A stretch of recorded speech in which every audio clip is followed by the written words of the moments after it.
ओम शांति। 8 सितंबर 2025 की साकार मुरली से होमवर्क।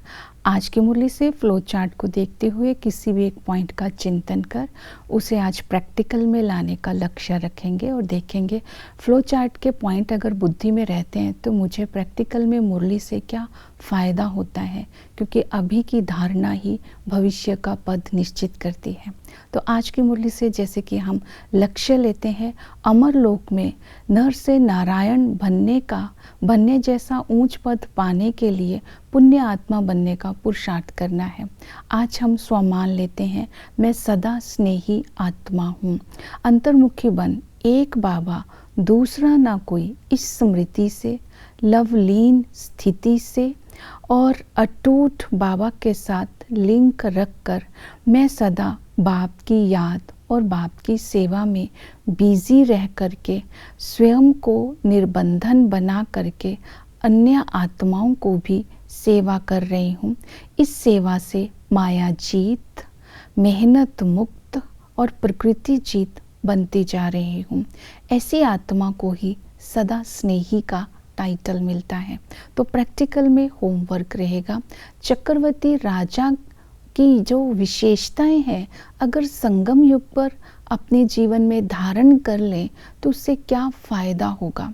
चक्रवर्ती राजा की विशेषता जो संगम युग में धारण करनी है वो विशेषता होगी, चक्रवर्ती राजा सदा स्वराज्य अधिकारी होगा, सेवा निमित्त भाव से करेगा, सदा ही एक बाप की याद में रहेगा, लाइट के चक्कर के अंदर रहेगा और सेवा करते समय लाइट रहेगा, बेहद की वृत्ति से निमित्त भाव से पूरे विश्व की एक स्थान पर बैठ करके सेवा करेगा और सेवा में सदा ही चक्र लगाता रहेगा। जो चक्रवर्ती राजा होगा सदा इस स्मृति में रहेगा, सृष्टि चक्र में अपने श्रेष्ठ पाठ की याद, मैं हीरो पाठधारी हूँ, इस तरह इस स्मृति में रहेगा। तो ये विशेषताएं अगर आती हैं स्मृति में, जीवन में आ जाती हैं तो मुझे क्या फ़ायदे इस संगम पर होंगे, ये आज चिंतन करके लिखेंगे। तो आज की मुरली से जो पुरुषार्थ रहेगा पुण्य आत्मा बनने के लिए, पुण्य आत्मा बनना है तो उसके लिए निर्विकारी बनना होगा। इसके लिए बाबा ने कहा गृहस्थ व्यवहार में रहते कमल फूल समान बनना है।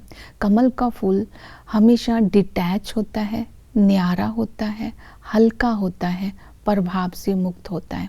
तो ऐसा हमें बनना है। इस एक जन्म में निर्विकारी बनने से 21 जन्म के लिए इसकी प्रारब्ध मिल जाती है। तो इस पवित्र बनने के लिए बाबा ने विधि बताई, सिविलाइज्ड बनना है। बाबा ने कहा आँखों को सिविल बनाना है।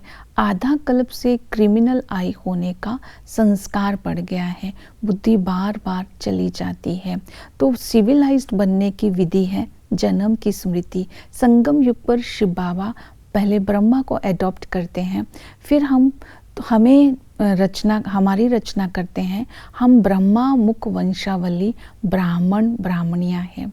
तो इस स्मृति में रहने से ये याद रहेगा हम ब्राह्मण आपस में भाई बहन हैं, तो सिविलाइज रहेगी। घर गृहस्थ में रहते भी सिविलाइज्ड हो सकते हैं। अगर विकार में गिरते हैं फिर सेंटर पर आते हैं तो लज्जा भी आती है और बाबा को भी छोड़ देते हैं, संशय बुद्धि भी बन जाते हैं। ऐसी आत्मा को बीमार आत्मा कहते हैं। दूसरी विधि बताई कि हमें आत्मा का पाठ पक्का करना है। मैं आत्मा हूँ, इस शरीर द्वारा पाठ बजा रही हूँ तो देह भान अपने आप निकल जाएगा। तीसरी विधि बताई आमदनी की स्मृति में रहना है। इस संगम युग पर अगर हम पवित्रता की धारणा कर लेते हैं, हम आत्माएं पवित्र रहते हैं तो जन्म जन्मांतर के लिए पद्मा पदमपति बन जाते हैं। जब हमें भविष्य आमदनी बुद्धि में रहेगी तो पवित्रता की धारणा सहज हो जाएगी। और पुण्य आत्मा जो होती है वो माया जीत होती है। माया जीत बनने वाली आत्मा निश्चय बुद्धि होती है। जो माया से हार खाते हैं वो संशय बुद्धि होते हैं। तो इसलिए निश्चय बुद्धि बन करके रहना है, अपनी चलन को दैवी बनाना है। माया जीत बनने के लिए ज्ञानी तू योगी तू आत्मा बन करके रहना है। जो नॉलेजफुल बन करके रहते हैं वो समस्याओं को मनोरंजन समझ करके, खेल समझ करके उन समस्याओं को पार कर लेते हैं, अर्थात माया से कभी हार नहीं खाते हैं। फिर निर्विकारी बनना, पुण्य आत्मा बनना है तो श्रीमत पर चलना है। आज बाप की डायरेक्शन है, बाबा जो खिलाए जहाँ बिठाए वहाँ ही बैठना है। इस डायरेक्शन को फॉलो करना है और हद की सारी इच्छाओं को छोड़ देना है। ये श्रीमत आज बाबा ने दी और बाबा ने कहा श्रेष्ठ पुरुषार्थ करके श्रेष्ठ पद प्राप्त करना है, ये लक्ष्य सदा याद रहे। फिर बाबा ने कहा स्व उन्नति के लिए अपना रजिस्टर रखना है। उस रजिस्टर में देखना है कितना जमा हुआ कितना ना हुआ, अर्थात घाटा और फायदा चेक करना है। कहीं भूले करते अपने रजिस्टर को खराब तो नहीं करते, कहीं कोई पाप कर्म तो नहीं कर रहे, तो ये रजिस्टर रखने से स्व उन्नति होगी। इस डायरेक्शन को फॉलो करना है। जो पुण्य आत्मा होती है वो कर्मों की गति को सदा स्मृति में रखती है। जितना जो अच्छा कर्म करते हैं नई दुनिया में उन्हें अच्छा पद मिलता है। यहाँ केवल अच्छे कर्म की बात ये नहीं है धन का दान करना, या इस दुनिया में भक्ति में दान करने वाला भविष्य में एक जन्म के लिए राजा बन जाता है। यहाँ ज्ञान की बात है, जितना ज्ञान की धारणा करते हैं, जितना समझ से चलते हैं, उतना ही भविष्य का ऊंच पद मिलता है। श्रेष्ठ कर्म का आधार है। योग में रहकर हर कर्म करना तो अच्छे मार्क्स होते हैं। यज्ञ में जो निमित्त है उनकी राय लेकर के जब हम कर्म करते हैं तब भी हमारे कर्म श्रेष्ठ हो जाते हैं। पाप कर्म है चोरी चकारी करना, ये छोटे छोटे पाप कर्म से हम भविष्य के पद को भ्रष्ट कर लेते हैं। तो हमें पाप कर्म नहीं करना है, स्मृति में रखना है जैसा कर्म वैसा फल। और अपनी रिफ्लेक्शन करती हैं कि मेरे से कोई पाप कर्म तो नहीं होता। ईश्वरीय सर्विस की लॉटरी मिलती है तो सर्विस करते रहते हैं, या फिर खाने और सोने में टाइम बिता रहे हैं, तो मेरी उन्नति कहाँ तक हुई है, तो मैं बाप की याद में कहाँ तक रहता हूँ, ये चेकिंग करनी है। फिर है पुण्यात्मा जो है वो याद की यात्रा में रहते हैं। बाप को याद करने से ये विकर्म विनाश होते हैं और जमा का खाता होता है। बाबा कहते हैं जितना मुझे याद करेंगे, याद में मरेंगे तो ऊंच पद पाएंगे। याद करने की विधि है यथार्थ पहचान, आत्मा समझकर निराकार बाप को याद करना है। आप आत्मा निश्चय होगी तो बाप की याद रहेगी, अगर देहधारी है तो बाप की याद नहीं रहेगी।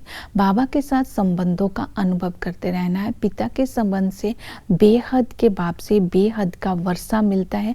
विश्व के मालिक बने के वर्षे की खुशी व नशे में रहना है। टीचर आकर के हमें राजयोग सिखाते हैं जिससे नर से नारायण बनते हैं। सृष्टि के आदि मध्य अंत का ज्ञान मिलता है। इसी ही ज्ञान से हमें भविष्य ऊंच पद प्राप्त होता है और हम चक्रवर्ती राजा बनते हैं। इसलिए पढ़ाई बहुत अच्छी रीति पढ़नी है, पढ़ना भी है और दूसरों को पढ़ाना भी है। सतगुरु आकर के मुक्ति जीवन मुक्ति का रास्ता बताते हैं और सरल की सदगति करते हैं। सर्विस करने के लिए बोला है कि गीता का भगवान कौन है वो समझाना है, त्रिमूर्ति शिव के ऊपर बताना है, अमर लोक और मृत्यु लोक का अंतर बताना है, सृष्टि चक्र के ऊपर समझाना है। ओम शांति।